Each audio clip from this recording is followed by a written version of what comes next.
Bismillahirrahmanirrahim. Assalamualaikum warahmatullahi wabarakatuh.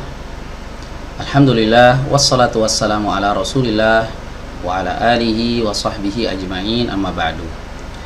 Baik teman-teman sekalian, insyaallah pada kesempatan kali ini kita akan melanjutkan kembali pembahasan dari kitab At-Tajwidul Musawwar karya Syekh Aiman Rushdi Suwaid hafizahullahu ta'ala.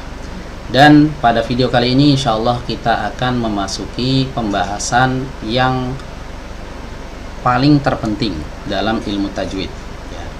Ada banyak pembahasan penting dalam ilmu tajwid, namun ini merupakan salah satu pembahasan yang paling terpenting dalam ilmu tajwid, yaitu pembahasan tentang makharijul huruf ya, tempat keluarnya huruf.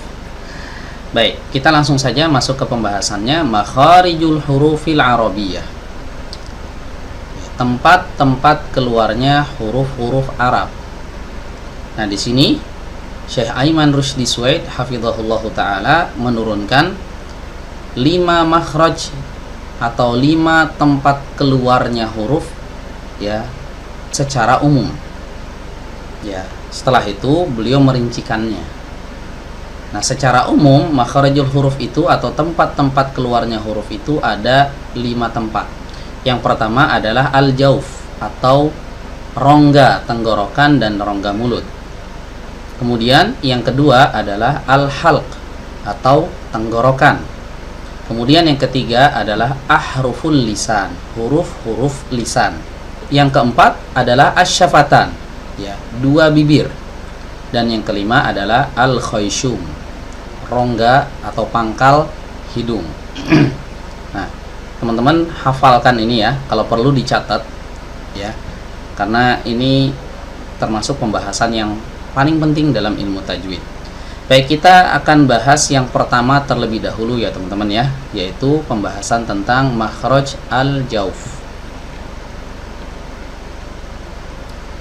Baik, al-jauf ya, kalau diterjemahkan secara bahasa al-jauf itu artinya rongga ya, jadi dia makhraj yang umum ya, mencakup rongga apa saja. Tapi di sini dijelaskan oleh Syekh Aiman, wa yashmalu tajwifal halqi wa tajwifal fam. Al-jauf di sini atau rongga yang termasuk bagian dari al-jauf ya, ia mencakup rongga tenggorokan dan juga rongga mulut. Nah, teman-teman bisa perhatikan gambarnya di sini. Ya, jadi yang dimaksud dengan al-jauf itu adalah rongga tenggorokan dan juga rongga mulut. Ya, di sini dikasih kode warna ya, teman-teman ya. Rongga tenggorokan ya, itu yang berwarna ungu. Ya, yang ini teman-teman ya, dari sini sampai sini. Nah, ini masuk rongga tenggorokan ya. Adapun yang berwarna hijau dari sini sampai sini, nah ini termasuk tajwiful fam atau rongga mulut. Nah, al-jauf ini mencakup kedua rongga ini ya, rongga tenggorokan dan rongga mulut. Baik, apa saja huruf yang keluar dari makhraj al-jauf ini? Baik, dijelaskan di sini, yakhruju minal jawfi huruful maddi as-salasatu. Ya, keluar dari al-jauf ya, huruf-huruf mad yang berjumlah 3. Ya. Jadi huruf-huruf mad yang udah kita bahas di video sebelumnya itu keluar dari al-jauf. Wa taqaddama bayanuha, dan telah berlalu penjelasannya ya pada safhah, pada halaman 89 sampai 91. Jadi hurufnya ada 3. Yang pertama adalah al-aliful maddiyatu, alif maddiyah ya, alif yang berfungsi untuk memanjangkan bacaan. Kemudian yang kedua adalah al-wawul maddiyatu ya, huruf wawu yang juga sama berfungsi untuk memanjangkan bacaan. Dan yang ketiga adalah al-ya'ul maddiyatu, huruf ya yang berfungsi untuk memanjangkan bacaan. Jadi semuanya maddiyah, huruf-huruf mad, huruf-huruf yang fungsinya untuk memanjangkan sebuah bacaan. Ya, ini udah dibahas di video sebelumnya. Cara melafalkannya itu dengan menggetarkan pita suara. Ya, coba dilihat di sini teman-teman gambarnya.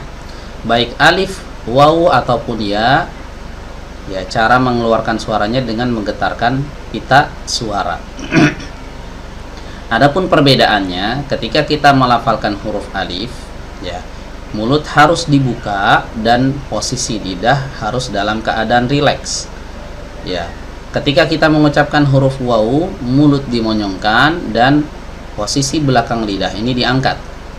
Ya, ketika kita mengucapkan huruf ya maddiyah juga demikian. Rahang bawahnya diturunkan. Ya, kemudian posisi tengah lidah ini naik ke atas. Nah, ini cara melafalkan huruf-huruf mad. Baik, kemudian di sini ada warning, ada peringatan dari beliau, tanbih. Nusibat huruful maddi ilal majras sauti kullihi aw al-jawf li'annaha takhruju bi aqallin dighatin lis-saut. Ya, huruf-huruf mad itu dinisbatkan kepada al-majras sauti, ya, aliran suara. Ya, jadi dinisbatkan ke aliran suara seluruhnya. Ya, di mana aliran suara? Suara ketika kita mengucapkan suara itu mengalir di sini, di rongga tenggorokan dan di rongga mulut. Ya, di rongga tenggorokan dan di rongga mulut. Dinisbatkan ke sana, teman-teman. Ya. Kenapa? Kenapa dinisbatkan ke aliran suara? Di annaha takhruju bi aqallin dighatin. Ya, karena ia keluar dengan penekanan yang paling lemah. Ya, jadi penekanannya itu sangat lemah. Tidak menekan ke organ tubuh manapun, tapi menekannya atau bertumpunya ke aliran suara tersebut. Fayakunul lisanu fi wad'ir rahati fil alif. Nah, maka ketika kita mengucapkan huruf alif, lisan atau lidah kita harus dalam keadaan ar-rahah, istirahat, rileks, nggak boleh menegang. Ya, ini ketika mengucapkan huruf alif. Wa yartafi'u wasatuhu fil ya'i. Dan bagian tengahnya harus diangkat tatkala mengucapkan huruf ya. Ya, sebagaimana digambar tadi teman-teman ya, ketika mengucapkan huruf ya, posisi tengah lidahnya ini diangkat. Wa yartafi'u aqsahu fil wawi ma'an dhimami syafataini fiha. Dan dengan mengangkat bagian pangkal, ya, pangkal lidah maksudnya, pada huruf waw disertai dengan memajukan dua bibir padanya. Jadi ketika mengucapkan huruf waw madiyah juga sama. Getarannya ada di pita suara, kemudian lidah bagian belakangnya terangkat dan mulutnya atau bibirnya dimajukan, dimonyongkan. Ya. Ini nisbat huruf mad. Wa nusibatil wawu wal ya'u ghairul maddiyataini ila makhrajaihima li'anna indighata sauti fihima aktsaru minhu fil maddiyataini wallahu a'lam. Ya, adapun huruf wawu dan juga huruf ya yang bukan maddiyah, maka ia dinisbatkan ke makhraj keduanya. Jadi masing-masing huruf ini punya makhraj tersendiri. Wawu punya makhraj tempat keluar, ya juga punya tempat keluar. Ya, ini kalau wawu dan ya-nya itu bukan huruf-huruf mad. Ya, jadi ketiga huruf tadi, alif, wawu dan ya, ya khusus untuk wawu dan ya ini ada dua kondisi. Terkadang dia berfungsi memanjangkan bacaan, ya. Terkadang dia tidak berfungsi memanjangkan bacaan. Kalau dia berfungsi memanjangkan bacaan, maka ini namanya huruf mad, waw madiyah atau ya madiyah. Ya, adapun ketika dia tidak dalam kondisi memanjangkan bacaan, maka dia bukan huruf mad, bukan waw madiyah, bukan ya madiyah. Nah, ketika dia dalam kondisi bukan madiyah, tidak memanjangkan bacaan, maka dia tidak dinisbatkan seperti wawu ketika dalam kondisi memanjangkan bacaan atau wawu madiyah. Ya, paham ya teman-teman ya? Ya, saya ulangi. Huruf wawu dan huruf ya ini ada dua kondisi. Terkadang dia memanjangkan bacaan, terkadang dia tidak memanjangkan bacaan. Kalau dia memanjangkan bacaan namanya wawu madiyah atau ya madiyah. Ya, kalau tidak memanjangkan bacaan maka dia bukan wawu dan ya madiyah. Nah, ketika dalam keadaan madiyah memanjangkan bacaan dia dinisbatkan kepada al-majra sauti, aliran suara. Adapun ketika wawu dan ya tidak dalam keadaan madiyah, bukan wawu madiyah, bukan ya madiyah, tidak memanjangkan bacaan, maka dia dinisbatkan tidak ke aliran suara, tapi dia dinisbatkan ke makhraj keduanya. Di mana makhrajnya? Huruf wawu ada di dua bibir yang dimajukan, huruf ya ada di tengah lidah yang diangkat menuju langit-langit atas. Nanti akan kita bahas tersendiri. Kenapa demikian? Kenapa dibedakan wawu dan ya madiyah dengan wawu dan ya yang ghairul madiyah? Karena tekanannya ini teman-teman, li'annan dighatas sauti fihi ma aktsaru minhu.